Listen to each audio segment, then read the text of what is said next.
Welcome the Family Caregiver Alliance. Welcome Marcella and Jasmine. We're very excited to hear about your caregiving one-on-one presentation. Thank you, Tina. Thank you, Bruce. Thanks, everyone. You're welcome. Okay, let's get started. Well, my name is Marcela Valdez, as you see on the first slide. And I'm from Family Caregiver Alliance. My title is Community Engagement Specialist. And I really enjoy connecting with people and different partners in the community to spread the word and plant the seed about our services and resources. As Tina said, my colleague Jasmine will join me in this presentation shortly. She's a family consultant with FCA, and we're very, very happy to be here with you today. The purpose of this class, and please stop me if I'm speaking too fast or something. Anyway, the purpose of this class is to understand what a caregiver is, the importance of being identified as a caregiver, and the impact that caregivers have on themselves and the recipients of care. In other words, the people that they care for. And just a little bit of history about FCA, about our agency. FCA has been around for more than 40 years, and has been provided services to family caregivers of adults with physical and cognitive impairments, such as Parkinson's, stroke, Alzheimer's, and other types of dementia. So let's just move the, let's just, go to the next slide. And I'm gonna talk to you a little bit about who are caregivers. Caregivers are unpaid individuals providing assistance to family members or friends. These people can be spouses, partners, adult children, parents, part of the extended family, etc. And those who do a broad range of tasks with the, in the caregiving role. Just to share a little bit of a personal story here, I was a caregiver for my mother. I was taking care of my mother when she was diagnosed with cancer about 5 years ago. And I never considered myself a caregiver. I was just the person who was taking care of mom, who was taking my mom to her, doctor appointments, who will go to the pharmacy, who will do the grocery shopping, who will do the house chores, etc. But never identified myself as a caregiver. And that's why. I'm gonna just vacuum here. Oh, I'm sorry. What was that? Was there a question? This is a good program.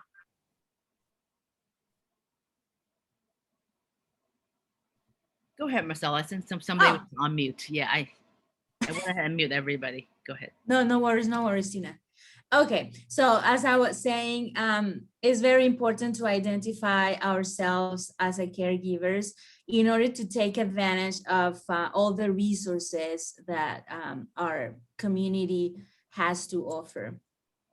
And with the caregiving tasks and the fact of taking care of someone else, it comes stress, and that's very normal because stress, it's part of the whole process. It could be chronic stress. It could be the feeling of burned out, different symptoms, as probably many of you have experienced, including me, of course, during this pandemic, especially. The feeling of being overwhelmed, of being worried, of not being able to sleep, irritated, etc. So when we feel those kinds of emotions, physical sensations obviously come with that, like headaches or pains in different part of our body. Interest in the loss of interest, in the activities that before we enjoyed. Some people will, increase their intake in alcohol or drugs or, prescription drug abuse, etc. So it's very important to identify and to be aware of these probably negative effects on the emotional and the physical health of caregivers, and identify that it's coming from that task or tasks related to caregiving. So following up with the impact of caregiving on our health as a caregiver or caregivers, that a consequence of that could also be high rates of mental health problems. Sometimes, and it's been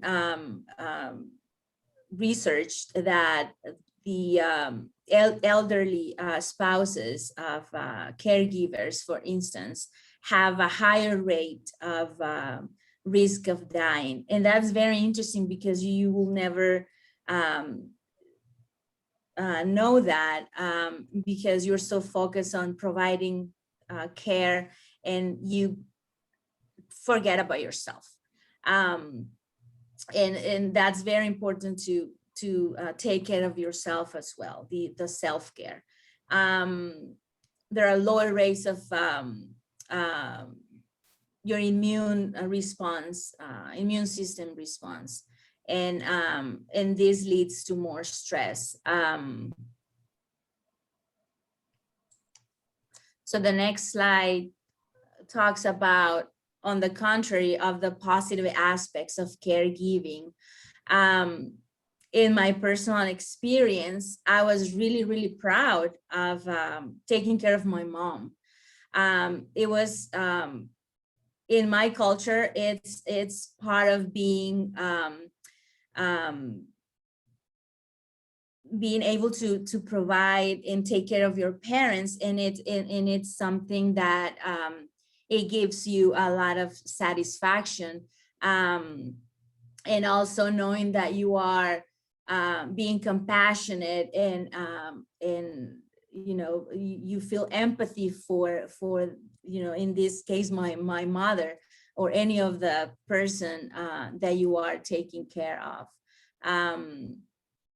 Also, the fact that that your relative or friend is not in an institution, it's at home, and that's also a really, really huge sense of satisfaction. And definitely that meaning to the a person's life. And it did. I felt really, really proud of the fact that I was doing that for my mom, even though it took a toll on me afterwards. So let me show you the next slide with the common stressors of caregiving. Obviously, as you know, number one is money. Why? Because you start to thinking, how am I going to pay for this, or how can I afford all these, medications or doctors, fees, etc. And that's that's something that stresses people out. It's really important to consider that many people also, if they're lucky enough to have the Medicare coverage or Medicaid. Sometimes people assume that, these benefits will take care of everything. And that's also something that is very, very important to understand. So many caregivers are resistant, or can be angry with the person, just continue naming the stressors. Legal matters.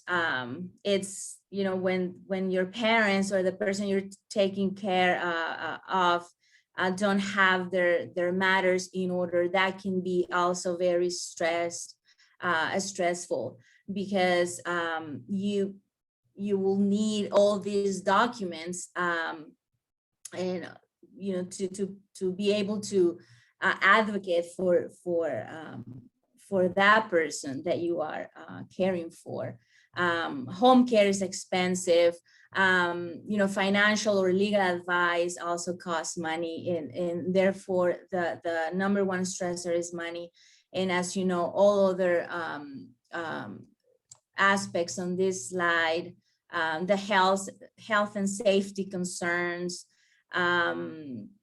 the physical care needs depending on the condition, ineffective medical care, or simply change or uncertainty. That's also part of the factors that can stress people out big time when that person is a caregiver. And I can relate to all of this. I was lucky enough and fortunate enough to have the economic resources to help my mom out when I was her caregiver, and also my family contributed as well. But it's important to emphasize this, that it's part of the whole process. Another point that it's important to emphasize here is the fact that caregivers feel guilty. Guilt it's a terrible feeling, and I'm gonna say this because I felt that way as well.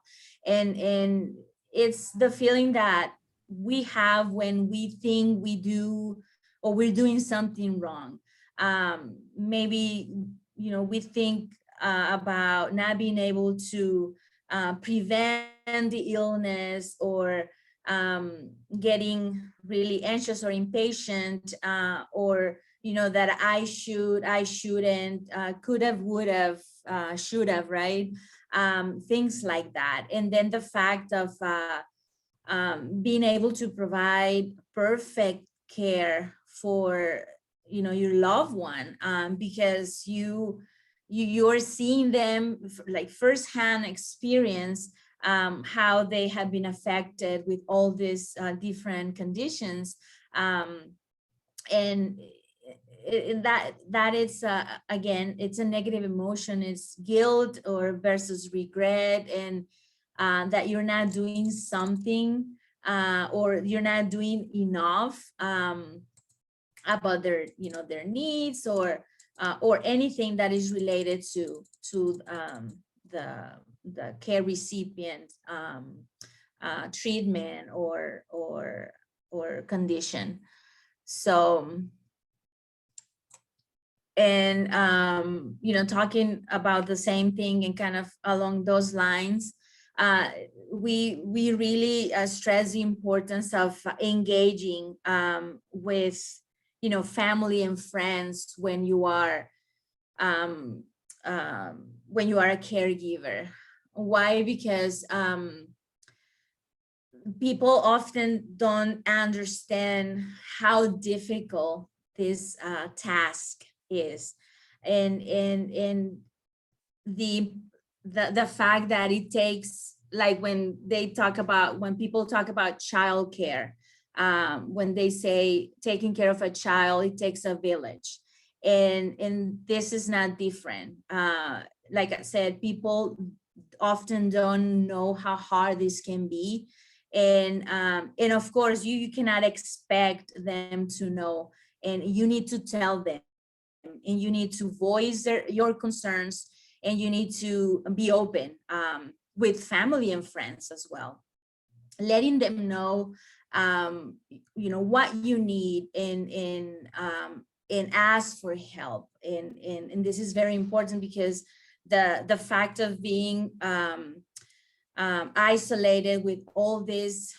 feelings or emotions, and not asking for help, that's not, at the end of the day, it's not gonna be good for you or for the person who is receiving your care. So, and then start letting go of any assumptions that others should get it or should understand, or you have to communicate that with family, like I said, and friends as well. Also, we can provide like these two examples that we have on this slide of these two websites that are useful for care coordinating. So one is Lots Helping Hands, and the other one is Caring Bridge. So if you go to those two web pages, you basically you'll find basically how to coordinate different tasks and things that you need help with, and being on the same page with your family and friends to make this whole process easier for you and for everyone, and most importantly for the person that you are caring for.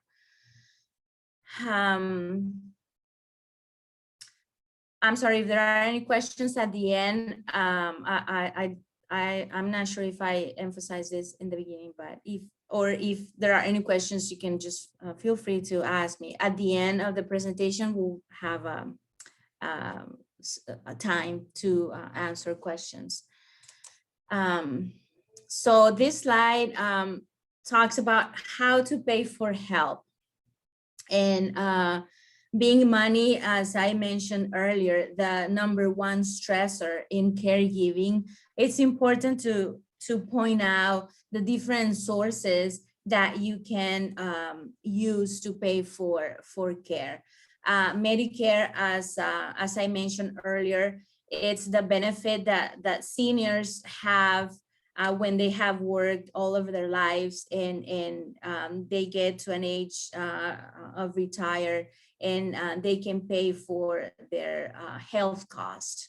And I'm gonna be honest with you, I'll just talk about very specific things. I don't know a lot about Medicare, but this information, it'll help you in the determining what parts in the Medicare itself, or the provision of Medicare, will help you pay for. Like, for instance, Parts A will help you pay for hospital, Part B, doctor, and D for the different prescriptions that you might that your loved one will need. There is no custodial care or long-term care in a facility through this benefit. And this is the benefit, it's important to emphasize, that the federal government provides, as opposed to medical. Medical is a state level assistance, and there's a limit in terms of the help that each individual can receive. As is noted here on this slide, there's a limit. Individual, I believe, is $2,000 and $3,000 for a couple. Later on, Jasmine will be able to explain a little bit in more detail if there are questions about this, as she deals directly with our caregivers. Jasmine, feel free to interrupt me at any point if you feel the information is not being accurate. Anyway, as I was mentioning, there is a cost associated with each type of benefit. And as you see on the slide, there are different amounts that those two can cover.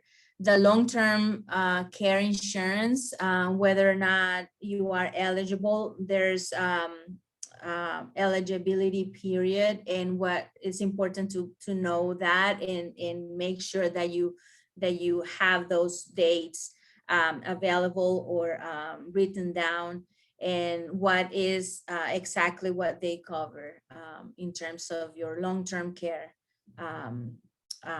benefits. And also the VA benefits, which is the veterans benefits, and it's service connected versus services that are not connected. And like I said, we're gonna provide a little bit more of information as we move forward with the presentation. Okay, so here is IRS of Caregiving information. Stands for the in-home resources services of caregiving. So caregivers need information on the diagnosis, the medications or any medical interventions, the skills that they need to provide in order to provide care in a most effective way, and also the progression of this of each disease and the changes. The other aspect is the financial or legal paperwork or aspects that you need to be aware of, like how much money is available for care. What are the other resources that you can take advantage of, like community resources? FCA has a plethora of informational fact sheets that we have thousands of fact sheets available on our website, and there's one specifically about Caregiving 101. So, and in terms of community resources, it could be either transportation or the need for home delivered meals, like meals, I believe it's Meals on Wheels, the name of the agency, things like that, legal help or other help with benefits or home repairs, etc. So I'm gonna invite you to check our website in case you need more information or additional information on all these resources that I'm mentioning, for you to learn a little bit more and research a little bit more on all of this. What is the website address? I'm sorry, the website's www.caregiver.org. And at the end, we're gonna present the slide as well with all these resources for you to take note and for you to have those handy as well. Thank you. Thank you for the question. Okay, so we continue with the IRS of Caregiving, and this is the respite care and in-home. We're gonna, Jasmine will talk about more on this in terms of out-of-home respite care. But here again, I cannot stress more in the importance of asking for help, knowing that you're not alone, that you have family members and you have friends. So it's very important for you to, to ask for help and, reach out to different agencies, or if, let's say, your family members are away, you are by yourself, or do not forget that we live in a community and you're not alone. There are tons of people with the same needs and going through the same process. and the community is there for you to help out with whatever you need. So it's very important to remember this. So hiring, like I said, in-home help, you know, you can obtain resources to help you pay for that kind of service. Respite, FCA has that, and please do not forget that.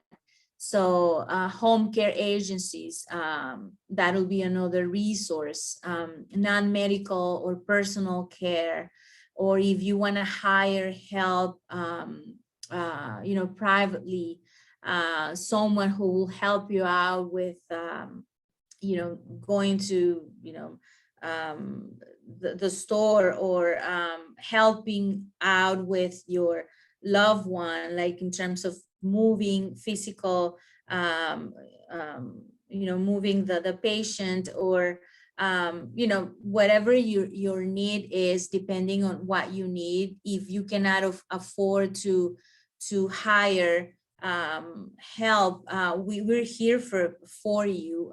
We can help you, and not only us, but different organizations as well throughout the community. But yeah, don't forget about FCA. Okay, so I think we have this other slide. Yes. Okay, so the in-home support services, supportive services, I'm sorry. So you must qualify for medical to be eligible. And then again, it's a budget limit or limitation eligibility. So I believe you have to have assets or income, which is another word, to qualify. That it could be like less than 2,000 individually, or 3,000 per couple. The respite grants, like I was saying, that we have and that we offer, it's through us, obviously Family Caregiver Alliance, but it's also through the Alzheimer's Association, which is, here's a number. The Alzheimer's Association, it's a great agency, and we're proud to say that is one of our community partners as well. So please keep in mind all of these great resources that are in the community for you, and please remember that you're not alone in this journey of, you know, caregiving, because it could be tough on you. So I think Jasmine will join here on our next slide. And Jasmine, you are on. Let me, because you're gonna, I'm sorry, you're gonna share your screen, right? Let me just stop sharing mine, or yeah. No, you can keep sharing and you can just move it for me. Can you, is that okay? Absolutely, absolutely. Okay. All right. So I'll be starting on the next slide. So thank you so much, Marcella. And hello again, everyone. I am Jasmine Ng, and I am a family consultant with Family Caregiver Alliance. And as a bilingual family consultant, I serve both English-speaking and Tagalog-speaking family caregivers within the San Mateo County area. And I also would like to point out that I have put in the chat the website address for our agency. So it's you can find it in the chat window, the website for our agency, which is caregiver.org. And so to continue on with our topic in respite care. So these are the options for out of home respite. So first, we have short-term facilities such as assisted living, board and care homes, and skilled nursing facilities. Medical eligible individuals qualify into these facilities, and then you can get additional information about this program or about these facilities at Seniorly and the California Advocates for Nursing Home Reform, which is also known as CANNER, And you can see in the slide the website and the contact number for these agencies. And we also have the VA inpatient respite, which you can find in San Bruno and Palo Alto. And one of the out-of-home respite option also is called adult day programs. And examples of this is the Mills Peninsula Adult Day Program and Rosner House and the South San Francisco Senior Services. On the next slide, we can find a program called PACE. So PACE stands for Program for All Inclusive Care for the Elderly. So PACE is basically a comprehensive medical and social services and assistance to eligible senior citizens. And you can find information about this at your local area agency on aging, or you can find the information at the Department of Human Services.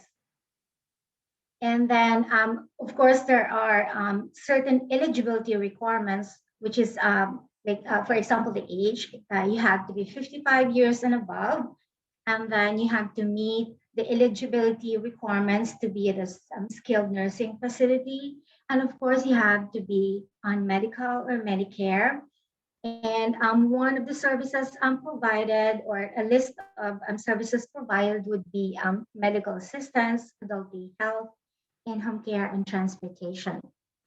And on the next slide, we can see here caregiver support groups.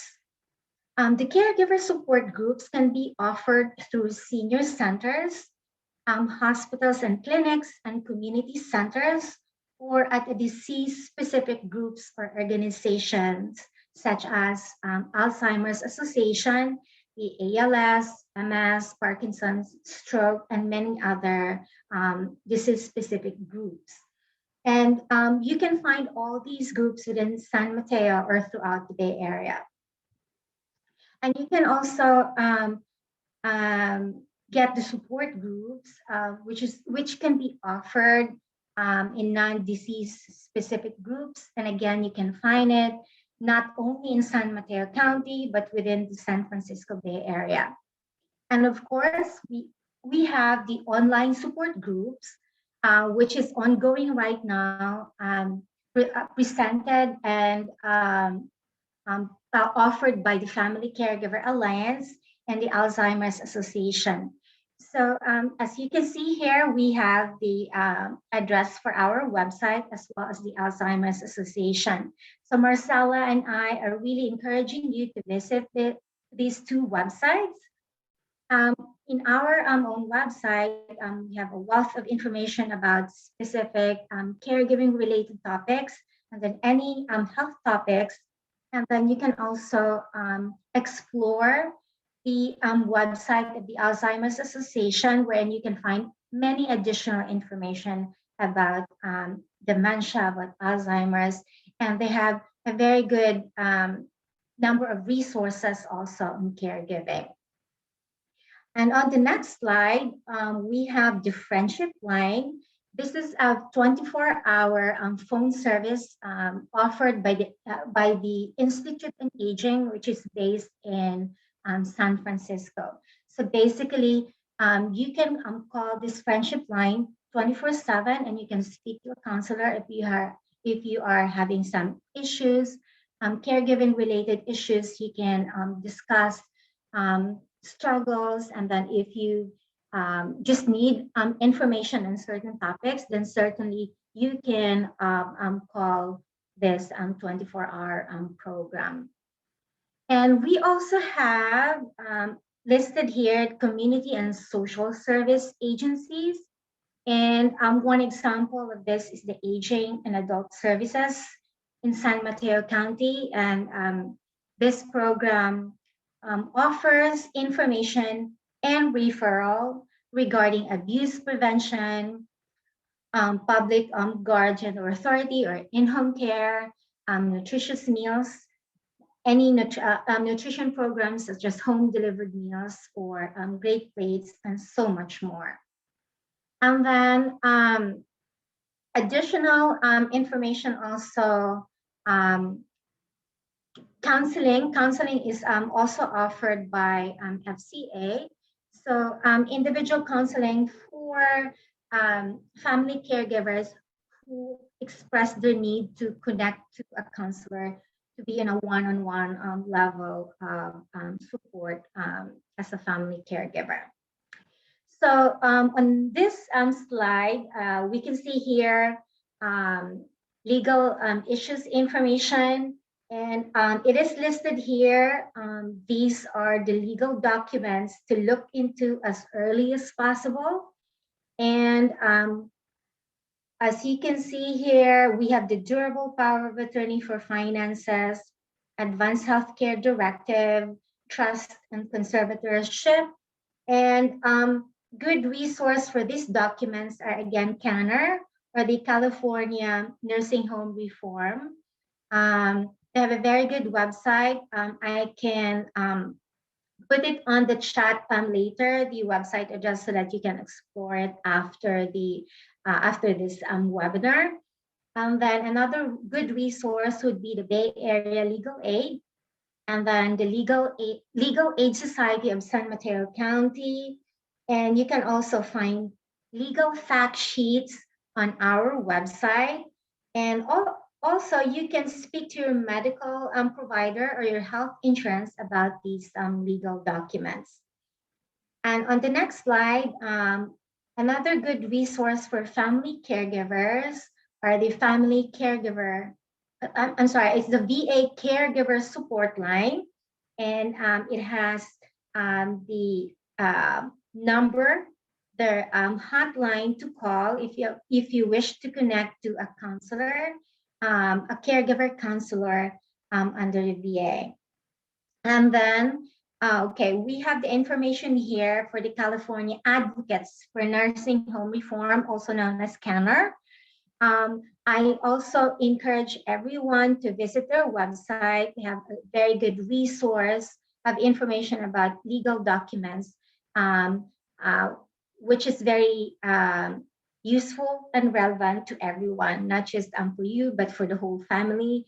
Or you can also call them on this number listed on the slide, 1-800-474-1116. All right, so on the next slide, I want to share with you all what the Family Caregiver Alliance offers to family caregivers. So first, information and referral. So FCA offer a lot of information and referrals or connections on many caregiving issues and needs, programs, and services specifically for family caregivers. And we also offer education. So education on many caregiving related topics such as stress management, care planning, self-care, health issues, skill training, and many more topics. And support services, family consultants assigned to specific locations within the Bay Area. So in a short while, I'm gonna elaborate on this, on what other support services is offered under FCA aside from family consultants. So we have respite grants, we have legal consultations and connections, individual counseling grants, and many more. And also, on our website, we have a feature called Care Nav, which is a personalized dashboard of resources, wherein you can compile your own personal resources on topics which are relevant to you. It could be about stress management, or it could be about care planning, or it could be resources on specific health topics. So when you visit our website, you can get connected to that. And then FCA offers research and advocacy on important caregiving topics and complex caregiving needs. And we have a lot of free online resources on our website.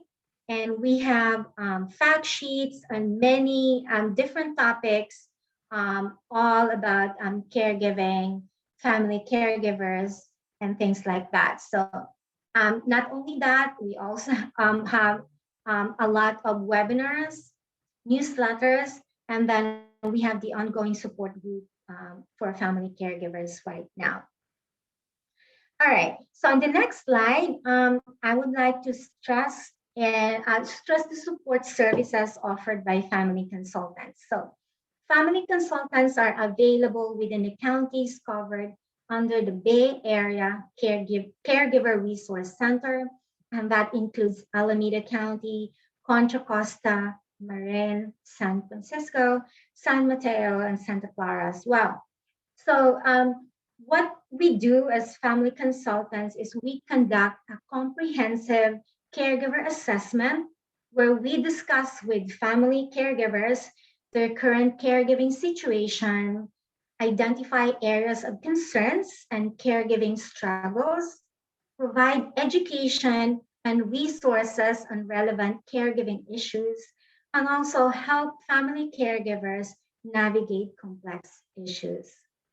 And we connect family caregivers to FCA grants such as respite or legal consultation or support groups or individual counseling and a lot of other programs within the agency or to the community, like programs and services offered within the community.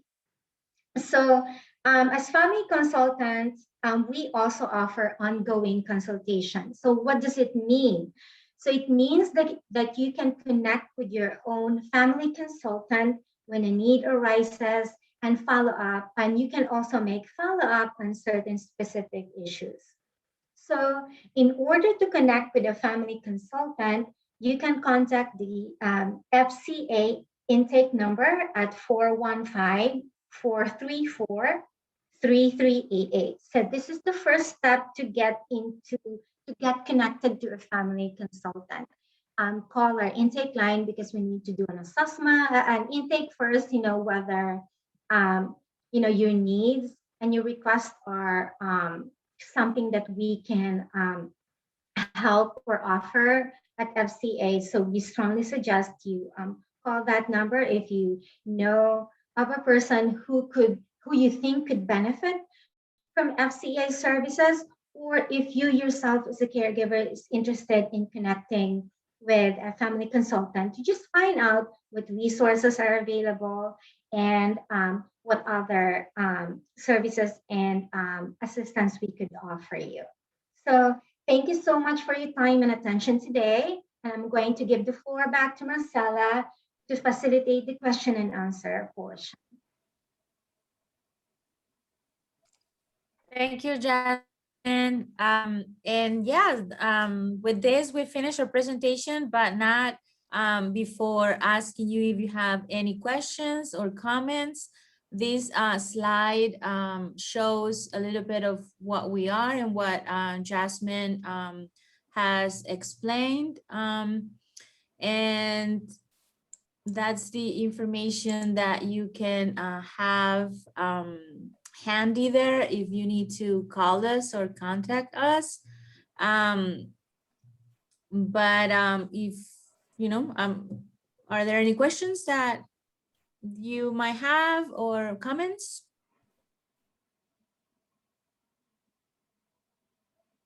Yeah, this was very useful information. Bruce raised his hand. Bruce, you have a question?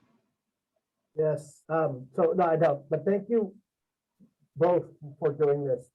Jasmine, this list of information is fantastic, very useful for me here at the senior center. So when people call, we can have this to pass along to the seniors when they start coming back.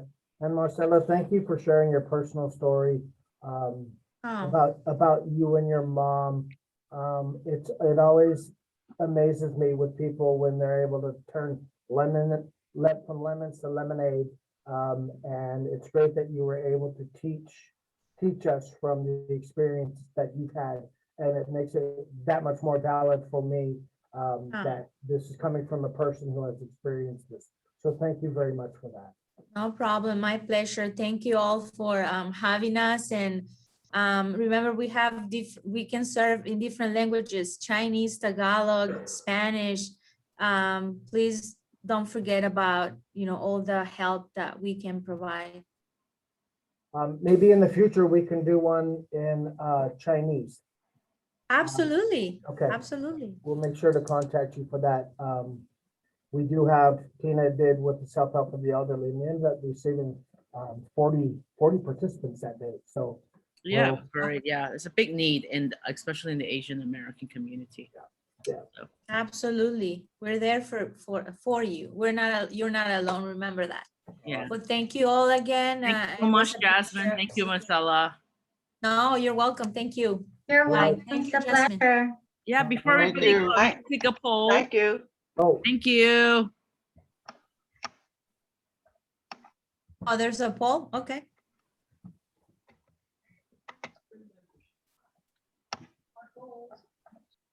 okay. So Thank you both Marcela, again. I'll talk to Thank you you, Patricia. about the next presentation in, you know, Chinese or Spanish. Of course, Tina. Absolutely. We'll be in touch. Great. Thank you, guys. Bye. Bye-bye. Bye. Take